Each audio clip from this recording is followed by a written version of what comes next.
Friends, नमस्कार। बागबान साथियों, आज मैं आपको इथोफॉन और प्लेनोफिक्स के संदर्भ में जानकारी दूंगा। इससे पहले कि बागबान साथियों, आप मेरे इस चैनल को सब्सक्राइब करें, लाइक करें और शेयर करें। आज मैं विस्तार से इथरल और प्लेनोफिक्स के संदर्भ में जानकारी देने का मेरा मतलब है कि मैं इथरल और प्लेनोफिक्स के बारे में स्टडी कर रहा था। उसके संदर्भ में नेट में स्टडी कर रहा था कि ये आखिरकार सेब में कितना ये रिकमेंड है और किस प्रकार से इसका इस्तेमाल किया जाए और कैसे इसको प्रयोग में लाया जाए और कितनी इसकी रेशो है जो सेब में पड़ती है। उसके संदर्भ में मैं इंटरनेट में भी जानकारी प्राप्त कर रहा था और जो प्लेनोफिक्स और इथरल के साथ एक लीफलेट जिसमें विस्तार से यह जानकारी हर कई भाषाओं में दी जाती है कि इसको किस फ्रूट में और किस फसल में ये कितना प्रयोग होता है और कितना इसको इस्तेमाल किया जाता है, इसके बारे में पढ़ रहा था। लेकिन मुझे एप्पल से संबंधित कोई भी इसका ऐसा प्रमाण नहीं मिला कि इसको एप्पल में कितना रेशो के तहत इसको प्रयोग किया जाता है, इथरल को भी और प्लेनोफिक्स को भी। इथरल ये वायर कंपनी का इथीफॉन के नाम से जाना जाता है, ICL इथोफॉन, और प्रमोटर अन्य कई प्रकार से इसको जाना जाता है। और प्लेनोफिक्स भी वायर कंपनी का ही है और ये एक प्रकार का PGR है। इथरल भी PGR है, प्लांट ग्रोथ रेगुलेटर, और प्लेनोफिक्स भी PGR है। और प्लेनोफिक्स में alpha ethanal acetic acid 4.5 SL इसमें डाला होता है। और इसको यदि सेब के संदर्भ में कहा जाए तो सेब के संदर्भ में इसमें कोई भी निश्चित रेशो बताई नहीं गई है। यदि मेरे जो फॉलोअर है, यदि उनके संदर्भ में ऐसी कोई जानकारी है, मुझे कमेंट में लिख सकते हैं कि आखिरकार इसको सेब में कितना प्रयोग किया जाए। जहाँ तक मेरे अनुसार कंपनी कहती है कि इसको 100 ml प्रयोग किया जाए, 90 ml इसको प्रयोग किया जाए, 80 ml इसको प्रयोग किया जाए। लेकिन सेब के अतिरिक्त ये दूसरी फसलों में इतना रिकमेंड है, लेकिन सेब में कोई रिकमेंडेशन नहीं। जहां तक हमारे एक्सपेरिमेंट के अनुसार यदि उचित देखा जाए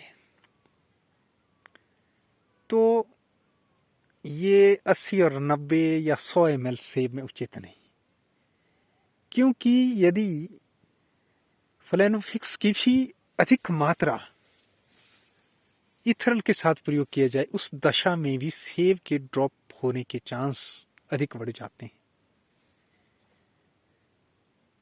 तो यदि इथरल को भी अधिक प्रयोग किया जाए तो ये राइपनेस के लिए भी इसको प्रयोग किया जाता है।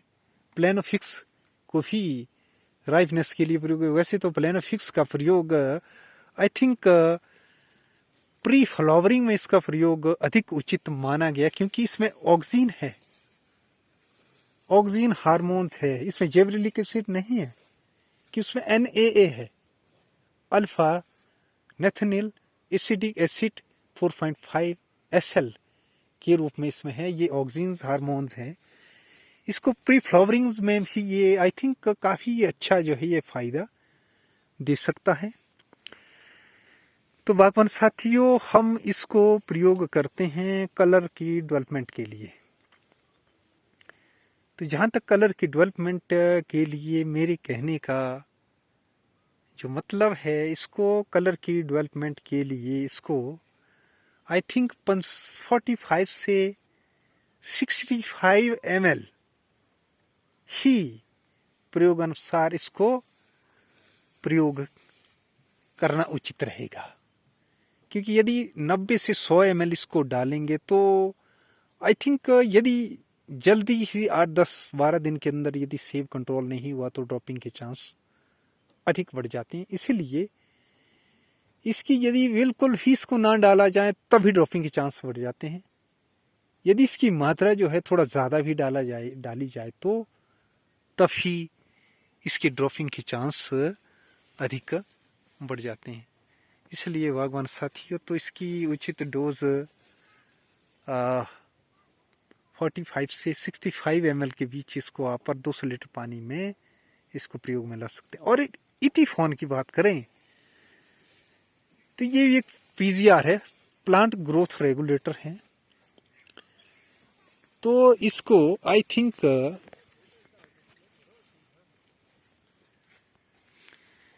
इथरल की जो रेशो है, इथरल भी एक पीजीआर है।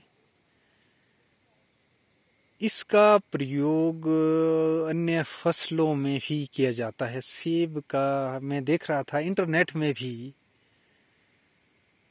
तो सेब के उपयोग के संदर्भ में वहाँ भी कोई इसकी उचित जानकारी नहीं है, ठोस जानकारी मुझे प्राप्त नहीं हुई कि इसको सेब में कितना प्रयोग किया जाए।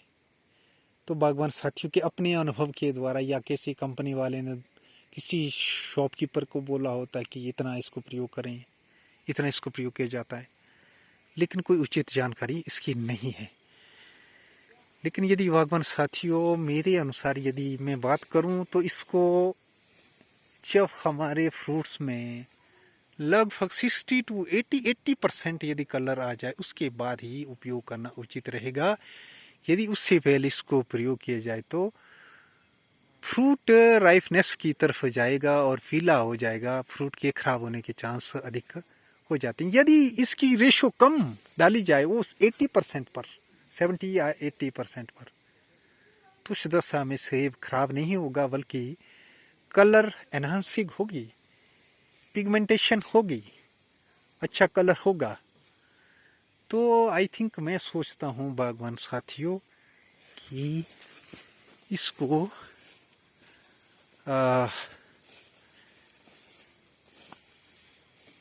300 से 400 ml पर 200 लीटर पानी में इसका प्रयोग किया जाना उचित रहेगा।